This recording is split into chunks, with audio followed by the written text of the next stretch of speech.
You've got a real credit card balance sitting at $4,000, and you've also got a few extra dollars this month you could actually put somewhere useful. One friend tells you to invest it. Time in the market beats timing the market, they say. Another friend tells you to attack the debt first, that carrying a balance while investing is financial self-sabotage. Both of them sound confident. Both of them can't be right for every single situation. You end up doing neither, sitting frozen between two pieces of confident advice that feel equally urgent and completely contradictory at the exact same time. There's a real, specific number that actually settles this question, and it's genuinely not the same answer for everyone, no matter how confidently either friend insisted otherwise. Search this exact question online today, and you'll get two completely confident, entirely opposite answers, both delivered with equal certainty and equal conviction, often in the very same search results page.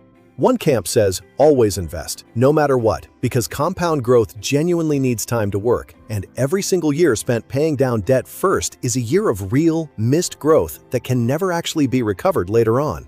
The other camp says, always eliminate debt first, no exceptions, because guaranteed relief from a monthly payment beats an uncertain future return that markets can never actually promise to deliver on any specific timeline. Both of these arguments genuinely contain a real, legitimate piece of the underlying truth to them. Neither one of them is actually the complete correct answer, though, because both treat this decision as a single universal rule instead of what it actually is underneath. A straightforward, honest math comparison between two very specific numbers that are genuinely different for every single person asking the question in the first place. Here's the actual comparison this entire decision genuinely comes down to once you strip away the confident slogans on both sides. What interest rate is the debt currently charging you, expressed as a real, specific percentage rather than a vague feeling? And what return could that same exact money reasonably be expected to earn instead over time, if it went into investments rather than toward paying down the debt itself? There's a real reason this comparison matters more than most people realize going in. Debt payoff is essentially a guaranteed, risk-free return equal to whatever interest rate you're currently paying. Every dollar toward a 20% balance effectively earns you a locked-in 20% with zero risk attached. Investing, by contrast, offers a historically strong but genuinely variable return, one that can swing year to year depending on market conditions nobody can predict. Once you genuinely frame it that specific way, the entire debate stops being a slogan you mindlessly repeat to yourself and starts being an actual concrete calculation you can genuinely run for your own real situation.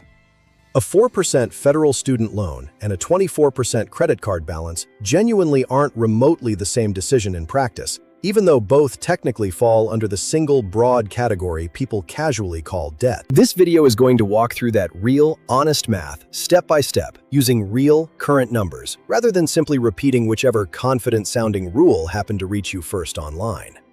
Before actually genuinely comparing interest rates directly against expected returns, there's one specific, important exception that nearly every financial expert genuinely agrees on, regardless of which side of the broader debate they usually tend to fall on otherwise. If your employer offers a genuine 401k match of any kind, contribute at least enough to capture the full available match before putting any extra money toward debt payoff, even genuinely high-interest debt sitting on a credit card somewhere. Here's exactly why this specific exception holds up so remarkably consistently across nearly every reputable financial source you'll come across. A typical employer match structure, according to Fidelity's own published data on retirement plans, offers up to 4% of your salary in matching contributions. That match is essentially an instant, guaranteed 100% return on whatever specific amount you personally choose to contribute, up to that specific limit set by the plan itself. No investment anywhere in the entire world reliably pays that specific kind of return year after year with that level of genuine certainty attached to it. No debt interest rate at all, no matter how genuinely high it climbs, comes anywhere close to justifying walking away entirely from free money that literally doubles instantly the exact moment it lands safely in your account. Consider carefully, for just a moment, what this actually looks like when you run real, concrete numbers through the math yourself, step by step. Someone earning around $60,000 a year, contributing enough to capture a full 4% employer match, receives an extra $2,400 annually, entirely on top of whatever they personally contributed themselves, without doing anything more than simply showing up to work consistently and enrolling correctly in the plan available to them. Even a real credit card charging 24% interest genuinely doesn't change this specific calculation at all, no matter how urgent that particular debt might feel in the moment. Missing the match doesn't just cost you the immediate $2,400 sitting right there on the table, waiting patiently to be claimed. It costs you decades upon decades of steady compounding on that specific $2,400, real money that would have kept growing quietly for the rest of your entire working life, entirely separate from anything happening with your other investment returns elsewhere in your broader portfolio. This is genuinely the one part of the entire debt versus investing debate where nearly everyone actually agrees, across virtually every credible source you'll find, because the math involved simply isn't close in any meaningful sense. Everything that comes after this specific point in the overall decision, though, gets considerably more complicated and considerably more personal to your own actual numbers. Now let's actually run the real, specific numbers here, using genuine, current data rather than a rounded, generic estimate pulled from memory. The average credit card interest rate currently sits at around 21% nationally, according to the Federal Reserve's own G.19 Consumer Credit Report, one of the most reliable and consistently updated sources available for this kind of data. Depending on which specific tracker you happen to check, and depending heavily on your own individual personal credit score, the real range typically runs somewhere between 19 and 25%, but 21% is a solid, genuinely defensible number to work with for the purposes of this comparison. Now compare that specific number directly against the other side of this entire equation to see how the two actually stack up. The S&P 500's long-term average annual return sits at roughly 10%, based on historical data stretching back to 1957, according to Fidelity's own published research on long-term market performance over time. Put those two specific numbers directly next to each other now, side by side, carefully. 21%, guaranteed, risk-free, locked in permanently the moment you actually pay down that balance. Versus 10%, historically average over many decades, but genuinely variable from year to year, with real years of loss mixed in unpredictably among the real years of gain. This genuinely isn't remotely close as a straightforward math problem, once you actually lay it out this plainly and honestly in front of you. Paying off a real credit card charging 21% interest is mathematically equivalent to earning a guaranteed 21% return on your own money, something no diversified investment portfolio can reliably, consistently promise you, in any single given year or across any specific stretch of years whatsoever. Even during a genuinely strong year for the broader market, when returns might reach 15 or even 20%, you're still not clearly beating the guaranteed, risk-free math of simply eliminating that balance entirely once and for all. And during a genuinely down year, when the broader market loses real money across the board entirely, the comparison isn't close at all anymore. The debt keeps accruing interest steadily regardless of what the market happens to do that particular year, while an actual investment can genuinely lose real value during that exact same stretch of time, compounding the gap even further. This is precisely why financial experts overwhelmingly agree that high-interest debt specifically, meaning credit cards and anything else charging similarly steep rates, should get paid off before any extra money goes toward investing, once the employer match covered in the previous section has already been fully captured. There's also an important risk dimension worth naming clearly here, separate entirely from the raw percentages themselves. A 21% guaranteed return carries absolutely zero risk of any loss whatsoever, by definition. A 10% average market return, spread evenly across many decades, still exposes that same money to genuine short-term volatility, including years where the actual balance in your account could realistically fall rather than grow. Comparing a guaranteed, risk-free return directly against a variable, risk-exposed one isn't really comparing equivalent things at all. The guaranteed option should logically win by an even wider margin than the raw numbers alone suggest, once risk gets properly factored into the decision. Now flip that exact same comparison over to a completely different, much more common kind of debt, and watch how the entire conclusion actually changes. The current real average rate on a 30-year fixed mortgage sits at around 6.7%, according to Freddie Mac's own weekly survey data. Federal student loan interest rates for typical undergraduate borrowers currently run somewhere between roughly 5 and 6%, depending heavily on the specific loan type involved and the particular year that specific loan was actually issued. Run those specific numbers directly against that same 10% long-term market average covered earlier in the previous section, and the picture that emerges looks entirely different from the earlier credit card comparison we just walked through. A mortgage sitting right at 6.7% isn't obviously, clearly beaten by an expected 10% return, but it isn't obviously, clearly beating it either, in any confident sense.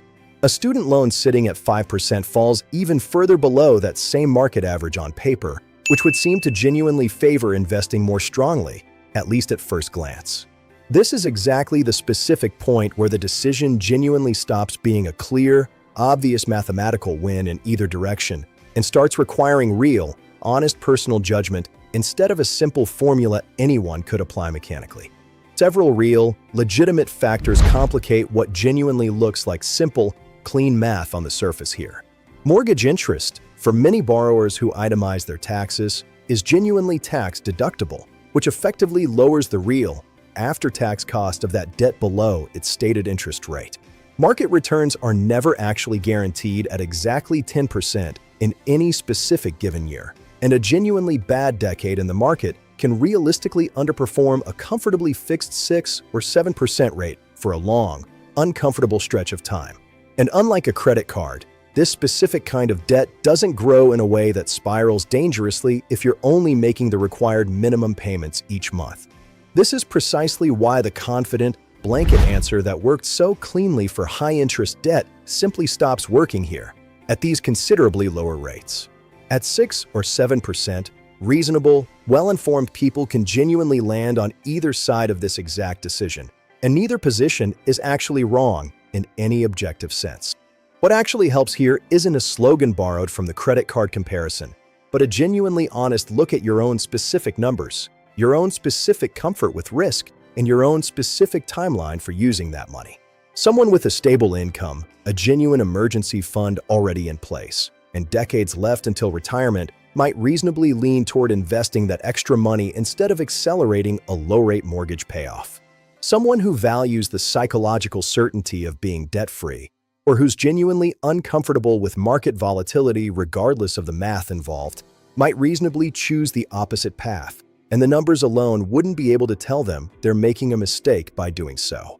Everything covered so far throughout this entire video has been pure, cold math.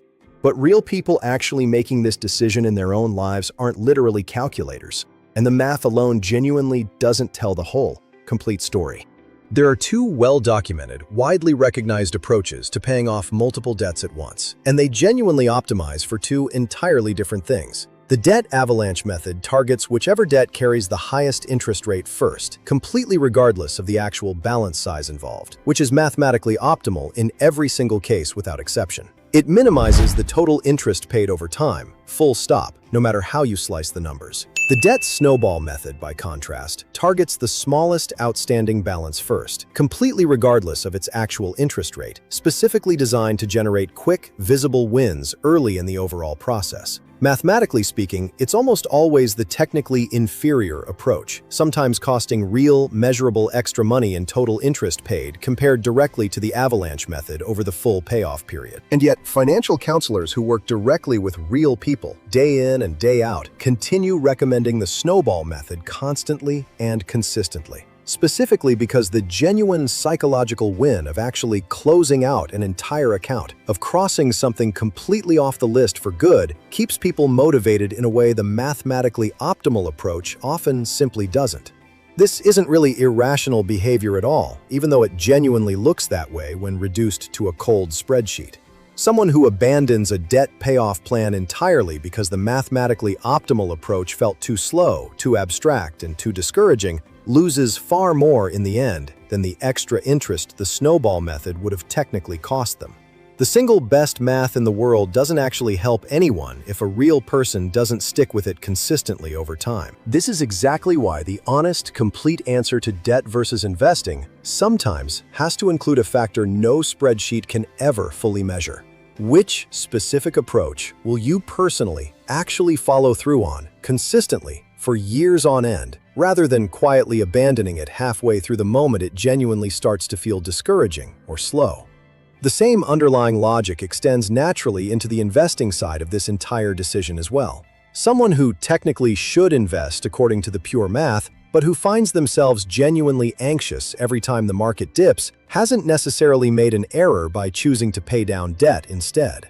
They've simply recognized, honestly, that their own real behavior matters as much as the numbers on paper, and that a plan they'll genuinely stick with beats a theoretically superior plan they'll likely abandon under real pressure. Go back for a moment to that specific opening scene from the very beginning of this video. Torn genuinely between two friends, two pieces of confident advice, and a real credit card balance sitting right next to money you could actually invest instead. Here's the actual framework, in the correct order rather than a slogan. Start with any real employer match actually available to you. If your job offers one, contribute enough to capture it in full before doing anything else with any extra money at all. This step genuinely isn't optional, and it isn't really a debate at all, regardless of what specific debt you're currently carrying or how urgent it might feel. Next, compare your own actual, specific interest rate directly against a reasonable long-term market expectation, currently sitting around 10% based on historical data. If your debt is charging something in the high teens or 20% range, pay it off aggressively before investing anything at all beyond that already captured match.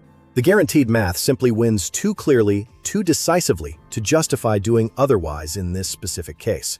If your debt sits meaningfully lower instead, somewhere in the 4 to 7% range, the decision genuinely becomes a personal judgment call, not a fixed formula anyone can apply mechanically. Consider your own comfort with risk, your own job stability, whether you already have a real emergency fund firmly in place, and, honestly, which specific approach you're actually going to stick with consistently over the many years it takes to see it fully through. Applied to that exact opening scene, the answer resolves cleanly. A 24% credit card balance sitting next to spare cash isn't actually a close call once you know the real numbers involved. That balance should get paid down aggressively before any of that money goes toward investing, beyond whatever match has already been captured. The genuine tension only shows up once the debt in question sits meaningfully lower, closer to a mortgage or a student loan, where the honest answer becomes, it depends on you, rather than a number that settles things on its own. That's genuinely the real, complete framework worth actually remembering. Not always invest, and not always pay off debt first either, but a specific, honest comparison you can genuinely run for your own real numbers, updated periodically whenever your own personal financial situation genuinely changes over time. So look carefully at your own actual numbers right now, honestly, and without judgment, before you close out this video and move on with your day. Do you have a real employer match sitting on the table right now that you're not currently capturing in full? Start there first, immediately, before doing anything else with any extra money at all. Do you have a credit card or similar high-interest debt charging something close to 20% or more? The math on that specific situation is genuinely clear, and it points firmly, decisively in one direction without much room for debate. If your remaining debt sits meaningfully lower instead, somewhere in that mortgage or student loan range, there's genuinely no shame in either choice you might make. Someone investing steadily while still carrying a low-rate mortgage isn't being reckless or foolish in any real sense.